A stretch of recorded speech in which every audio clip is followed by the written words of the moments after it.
Bom dia a todos, bem-vindos de volta ao vlog. Hoje levaremos o Benz ao concessionário para verificar o que está acontecendo. Vamos lá! Tudo bem, vamos lá, vamos ligar esse Ray. A luz de verificação do motor ainda está acesa, por isso estamos indo ao concessionário. Vimos isso há algumas semanas e o carro tem ficado parado desde então. As coisas têm sido interessantes. O Benz não tem estado livre de problemas. De tempos em tempos enfrentamos algum problema, mas seguimos em frente. Oh, que manhã absolutamente gloriosa, o sol está brilhando. Temos os gansos lá no lago. As coisas estão lindas, com muita coisa fresca. Aves por lá.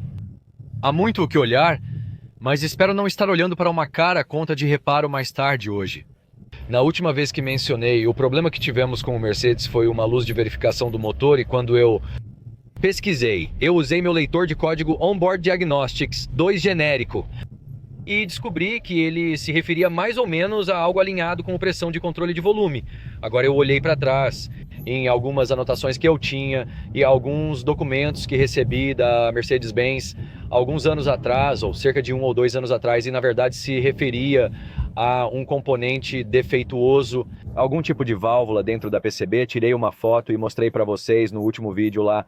Mas no final das contas havia algum problema com a placa de circuito impresso e naquele papelada e era uma garantia estendida, né? Então estou realmente esperando que isso seja o que está acontecendo hoje.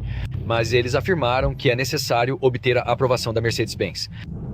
E então quero dizer, sempre que se trata de, você sabe, companhias de seguros ou fabricantes originais tentando se esquivar, quero dizer, isso é sempre uma possibilidade. Esperamos conseguir fazer o necessário sem gastar muito dinheiro, mas logo saberemos. Que tal tomarmos um café? Tudo bem. Um café regular extra grande, por favor. É só isso. Obrigado. Oi, 245, sim, posso colocar uma manga nisso, certo? Que dia absolutamente glorioso. Todo mundo indo para seus trabalhos ocupados. Você sabe que o C300 aqui tem sido um carro bastante agradável de dirigir. Até agora gostamos dele, mas veio com alguns problemas. Já compartilhei alguns deles nos canais antes. Mas você sabe, né? Problemas com a frente rangendo, painéis de carroceria, aquele alto-falante realmente caiu. Certa vez ele até atingiu um conjunto de trilhos de trem, acredite ou não. Então há um pouco de fragilidade aqui. Eu só espero que esse problema que estamos encontrando com a luz do motor tcheco não seja um grande problema. E que você saiba continuar aproveitando nossa experiência de propriedade. Com o Mercedes, eu sei que este carro ronrona silenciosamente. É engraçado para um 4 cilindros. É um motor turbo de 4 cilindros que não soa como um motor de 4 cilindros típico. Ele não tem aquele som áspero que às vezes se obtém de motores de 4 cilindros. E é por isso que gostamos dele. Ele não parece ter apenas 4 cilindros. Na verdade, parecia que, quero dizer, se eu posso dizer, soava um pouco mais como um 5.6, que eram os motores da geração mais antiga. Os 5.6 eram amados. Algumas C-classes antigas também possuem excelentes motores a diesel, mas a Mercedes tinha uma reputação de confiabilidade e, meu Deus, é o que está acontecendo aqui. Temos um engarrafamento literal, isso é ridículo, há algum tipo de engarrafamento. Não sei o que está acontecendo aqui, mas clássico, aí está, trânsito na hora do rush tentando chegar à concessionária para consertar o carro. E eu tenho que lidar com isso, falando sobre a ideia de dirigir uma Mercedes, muitas pessoas perguntaram, sabe, por que você dirige esses carros bobos? Esses luxos e esses carros esportivos e esses exóticos e o que mais? Quando há, sabe, custos aumentados de serviço e manutenção e tudo mais, é principalmente porque amamos dirigir esses carros, sabe? Anos atrás, eu já expliquei, acho que como uma história, contei a vocês sobre minha primeira experiência em um Porsche 911 e como isso me converteu. O mesmo vale para minha primeira experiência na BMW. Foi bastante interessante porque até aquele ponto, sabe, nós sempre dirigimos carros como Mazdas e Toyotas. Minha esposa também teve um Ford Pro há muitos anos. E sabe dirigir, sabe, veículos convencionais era ótimo. Eles te levam para o trabalho, escola e fazem todas essas coisas. Fiz um test drive em um carro da BMW, um 318 Ti, um pequeno hatchback, você se lembra dele? Foi nossa primeira experiência com a marca muitos anos atrás. Bem, pensamos, vamos tentar algo diferente e então acabamos indo fazer um test drive em um desses carros e ao dirigir, mesmo sendo o modelo de entrada da BMW naquela época, acho que era a geração E36, nós adoramos. Havia uma solidez nele, como as portas, e ao dirigir não pude acreditar em como a direção era firme e direta e em como o carro parecia bem construído e bem montado comparado ao que tínhamos dirigido até aquele ponto, pelo menos para possuir até aquele ponto. Então eu estava meio convencido, não apenas o 911, ok, ótimo, isso é Porsche, talvez haja algo único lá, mas na verdade até a BMW, a nossa primeira experiência foi uma que meio que disse, ei, há algo especial aqui e é a maneira como esses veículos são construídos e sempre sentimos que isso precisava se encaixar em nosso orçamento de alguma forma e acabamos comprando o 318 Ti e alguns anos depois de aproveitar isso por um tempo, queríamos fazer um upgrade. Então acabamos fazendo um upgrade para um 320, que era um sedã de 4 portas, acho que tinha um motor de 6 cilindros em linha de 2 litros, suave e macio. Não tinha muita potência, acho que era cerca de 150 cavalos de potência ou algo assim, mas a BMW sempre criou algo com aquele motor de 6 cilindros em linha e muitas pessoas adoram esses pela sua faixa de potência linear. E eu sempre amei a maneira como eles dirigem, tinham potência linear, suave, sedosa, bom desempenho. E então, à medida que você sobe na faixa de potência, como os 325s e os 330, você percebe que eles são ainda melhores. Há apenas mais de uma coisa boa. E então percebemos com o tempo que alguns desses carros de luxo valiam o dinheiro extra, sabe? Mas nunca tivemos muito dinheiro. Certo, nós simplesmente não tínhamos, sabe? Estávamos muito ocupados, sabe? Há muitos anos eu não ganhava muito dinheiro no meu trabalho, minha esposa... sabe, ela tinha uma renda moderada, então não tínhamos muito dinheiro. Gostávamos de dirigir esses carros, então encontramos maneiras de fazê-lo. E muito disso foi apenas aprendendo a consertar sozinho, fazendo você mesmo, sabe, comprando versões usadas. Esse foi outro pequeno truque e uma tática que usamos foi comprar levemente usado, comprar algo que tinha 3 anos de idade. Naquela época, comprávamos um carro de 3 anos com 50 mil quilômetros, um ponto ideal. E esse era o nosso ponto ideal. Era o lugar que gostávamos de entrar nesses carros, onde você via depreciação suficiente, mas ainda tinha um carro de luxo de modelo relativamente recente. E então, a partir daí, comecei a aprender a habilidade e a arte de consertar carros. E você sabe fazer algum desse trabalho de reparo e manutenção eu mesmo. E foi assim que conseguimos continuar dirigindo esses carros e satisfazer essa vontade, essa necessidade de dirigir esses carros foi satisfeita basicamente nos permitindo fazer isso, consertando nós mesmos, comprando mais baixo na curva de depreciação. E essa sempre foi a maneira como conseguimos dirigir esses carros. Adoramos isso e nunca nos arrependemos de verdade. Tivemos alguns carros ruins ao longo dos anos, o que gerou certos arrependimentos.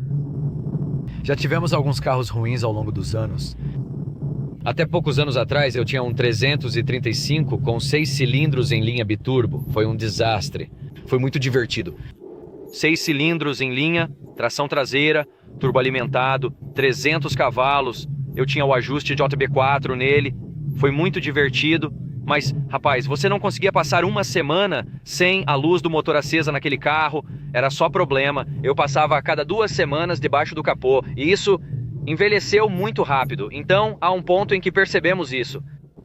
Demais de uma coisa boa é simplesmente demais. E então você sabe, nós sabemos quando sair e há um momento para sair daquele carro, mas a ideia, a filosofia de possuir esses carros de luxo, de desempenho levemente usados, vem na sequência de aprender a consertá-los. Agora eu espero que todos tenham gostado da revelação do meu novo supercarro, a Ferrari. Eu estava apenas sonhando e a paixão por esses carros nunca acaba. E então você provavelmente pergunta, bem, por que você comprou aquele novo bem? Isso me parece como se eu apenas quisesse fazer uma coisa. E, novamente, sobre a experiência, eu sempre falei sobre dirigir esses carros. Não é sobre pra mim, nunca foi sobre prestígio. Eu realmente não me importo. Muitas pessoas dirigem estes pra tentar, você sabe, pra perseguir prestígio. Muitas pessoas dirigem carros de luxo para se exibir e se sentirem importantes diante dos vizinhos. Eu não penso assim. Eu realmente não me importo com nada disso. Nunca me importei dirigir esses carros pela experiência. Eu poderia te dar história após história de como aquele carro me fez sentir, como acelerou, como iluminou meu rosto olhando para trás e para o carro, como isso me deixou animado. É sempre sobre a experiência. Aquele passeio especial, aquela experiência especial que eu tive, e então dirigir uma Ferrari novinha foi uma experiência por si só. Passando por esse processo de escolher as cores e os recursos, lidar com a concessionária e esperar passar por todo esse processo foi uma experiência e eu queria aprender essa experiência, eu queria vivenciá-la. Mas também quando você fala sobre faça você mesmo e todos esses recursos, eu sei que eu não acho que eu seria capaz de aprender a consertar esses carros sozinho, mas existe um jeito. Existe uma maneira de realmente aproveitar esses carros, porque a Ferrari realmente tem um programa de manutenção de 7 anos. Segundo informações, a manutenção gratuita de 7 anos inclui até mesmo a substituição da bateria, sistema elétrico completo de bateria ou motor por ser um híbrido. Acredito que dure 7 ou 8 anos. Totalmente coberto, 100% e manutenção regular, garantia padrão. A garantia padrão do trem de força e basicamente a garantia abrangente é de cerca de 3 anos. Então você tem uma garantia regular do trem de força de 3 anos. E 7 anos de manutenção pré-paga. Não preciso me preocupar em aprender a consertar nada. Por alguns anos, e então essa é outra razão para adquirir um novo, enquanto você compra algo que talvez tenha 3 ou 4 anos de idade. Agora, de repente, você está lidando com a tentativa de resolver, sabe? Ok, eu tenho que consertar isso. Tenho que lidar com isso, mas não terei que me preocupar por alguns anos, o que traz um pouco de paz de espírito. Normalmente, nunca comprei um carro novo por esse motivo e a maioria das pessoas compra carros com garantia para evitar esses problemas e armadilhas. Mas neste caso, sabemos que é um carro caro para manter e reparar, então foi bom ter essa garantia. Eu definitivamente amo até mesmo o BMW, que se comporta muito bem nessas curvas, fundindo-se nas embalagens aqui. Ouça.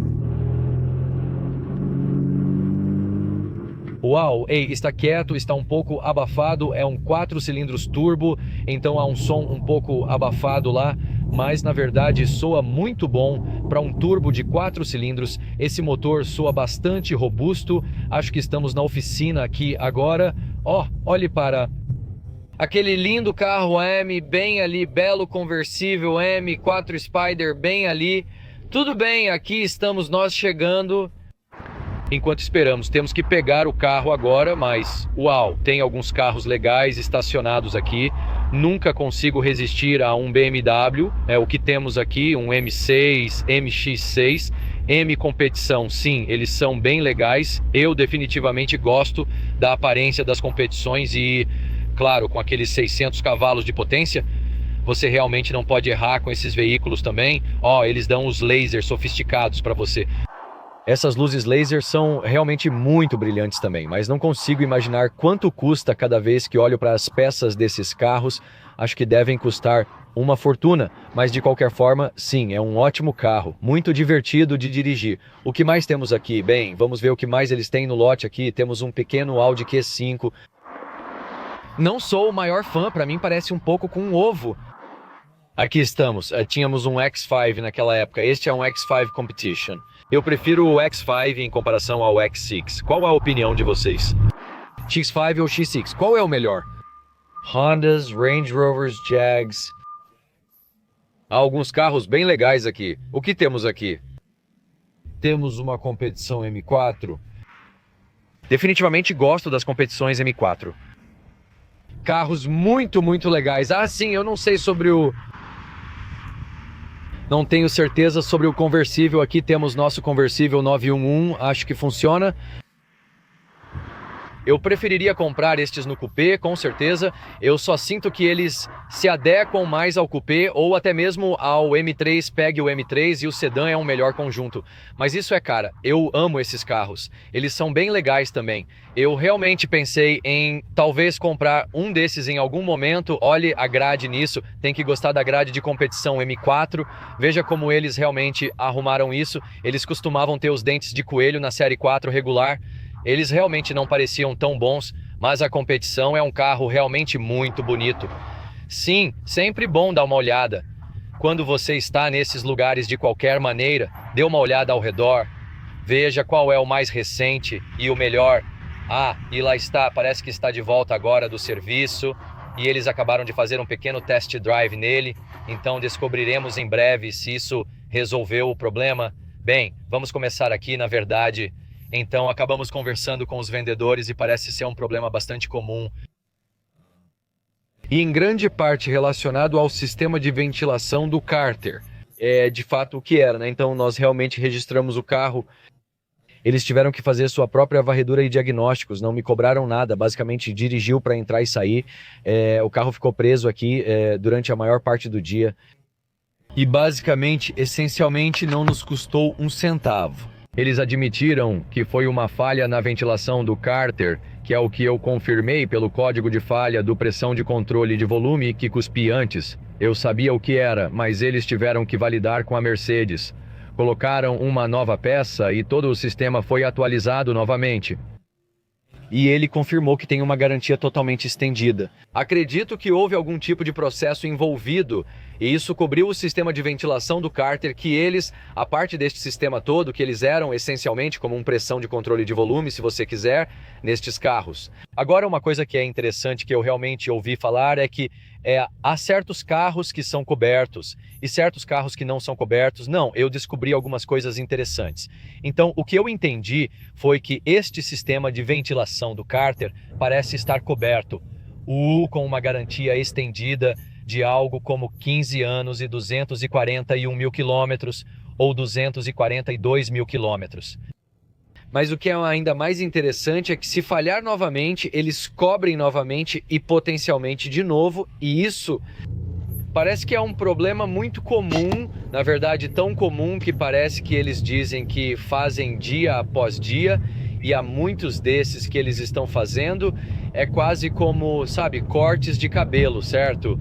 Ir ao seu salão local e cortar o cabelo a uma fila, é quase como uma fila de pessoas recebendo essas atualizações do sistema de ventilação do cárter. Mas ele também disse que parecia estar relacionado a condições climáticas mais extremas. Parece que há um aquecedor dentro desses, e agora que não tivemos tempo frio aqui recentemente, mas parece que em certas condições eles congelam ou podem congelar, e eles têm um aquecedor interno que pode sobrecarregar, aquecer, congelar.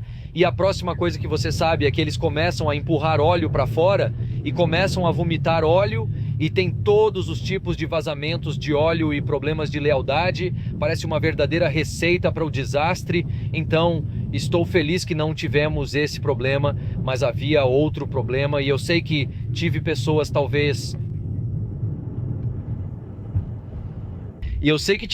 também que vieram aqui. Então comece aqui. Mova-se lentamente para trás, mantendo-o nesta orientação. Então comece aqui. Ok, eu sei que outras pessoas perguntaram. Você sabe, os GLBs, os Glass, como eles têm os motores montados transversalmente, então eles usam um motor derivado do mesmo que eu tenho neste carro. Este é um motor turbo de 2 litros longitudinal que funciona de frente para trás. O GLC 300 e o C300, como este carro, estão cobertos por uma garantia estendida devido a um processo judicial. Eu acho que é o que eu ouço, mas se você tem um GLA e um GLB ou um CLA, que na verdade usa um derivado do mesmo motor, mas funciona transversalmente, ou seja, de esquerda para direita, quase como um Honda ou Toyota, onde o motor é transversal, em vez de frente para trás, mesmo sendo o mesmo motor, esse sistema aparentemente não está coberto, mesmo tendo mais ou menos o mesmo tipo de sistema de ventilação e os mesmos tipos de falhas que estão vendo, não está coberto porque aparentemente não passou despercebido. Ou passou despercebido, de acordo com este boletim ou esta reivindicação. E então ter um desses carros de entrada, Claglá GLBB, você pode estar por sua conta? E pelo que entendi, são cerca de 5 a 6 horas de trabalho? Na verdade, demorou boa parte do dia para ser resolvido. E a realidade disso é que, sabe, você pensa em uma taxa de trabalho aqui, 230, 240 reais por hora, digamos 5 horas, eu não sei, faça as contas disso. Você provavelmente tem de 2 a 3 mil peças, o que equivale a cerca de 2.500 dólares. Para sair e conseguir essa peça substituída, e então isso é um problema. Parece que em todos esses carros é um problema sistêmico. Isso não é incomum, parece ser um problema muito comum. Então estou feliz que você saiba que venho de um lugar onde gosto de fazer as coisas por mim mesmo. Adoro consertar meus carros tanto quanto dirigi-los, pois gosto mais de dirigir um carro divertido do que qualquer outra coisa. Dirigindo esses carros, realmente a única maneira acessível de fazer isso é sendo capaz de realmente mantê-los e consertá-los você mesmo. Dito isso, com um conserto de 3 mil dólares, eu certamente não gostaria de levá-lo ao revendedor, mas parece que foi bastante complicado. Eles tiveram que subir e contornar o motor. E foi um pouco para cima e para baixo e para todos os lados.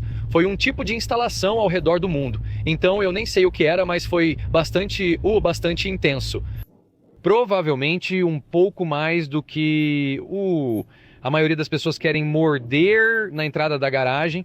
Então estou feliz que eles consertaram em vez de eu consertar e que eu não tive que nem tocar na minha carteira. Basicamente assinei a documentação e fui embora. Então estou feliz que isso deu certo. Outra grande despesa evitada por pouco. E estou realmente feliz por não ter que gastar mais dinheiro. E aí? Estamos sempre prontos para consertar nossas coisas, mas esse é o preço de ter alguns desses carros divertidos. Carros de luxo são agradáveis e divertidos se você não precisa de garantia. Se você não dirige um carro novo, precisa estar preparado para consertá-los, e é isso que tenho feito. É meio que a vida que escolhi viver, dirigindo esses carros, mas sabendo que há um risco, e o risco são falhas. E, você sabe, problemas catastróficos. E peças caras. E algumas delas, geralmente eu consigo consertar. Se não consigo consertar, levo ao revendedor. Tive grandes reparos que gerenciei sozinho ou levei ao revendedor, mas na maioria das vezes resolvo meus próprios problemas. Essa é a única maneira que consegui lidar com essas situações possuindo esses carros, consertando-os eu mesmo. De qualquer forma, clique no botão de inscrição. Espero ver todos vocês. Gostaria de saber nos comentários o que você acha do novo carro, apesar de não estar neste vídeo. Mas a partir da última revelação, o que você acha do novo supercarro? Gostaria de ouvir mais suas opiniões. Espero vê-los na próxima. Nos veremos em breve. Tchau. Obrigado.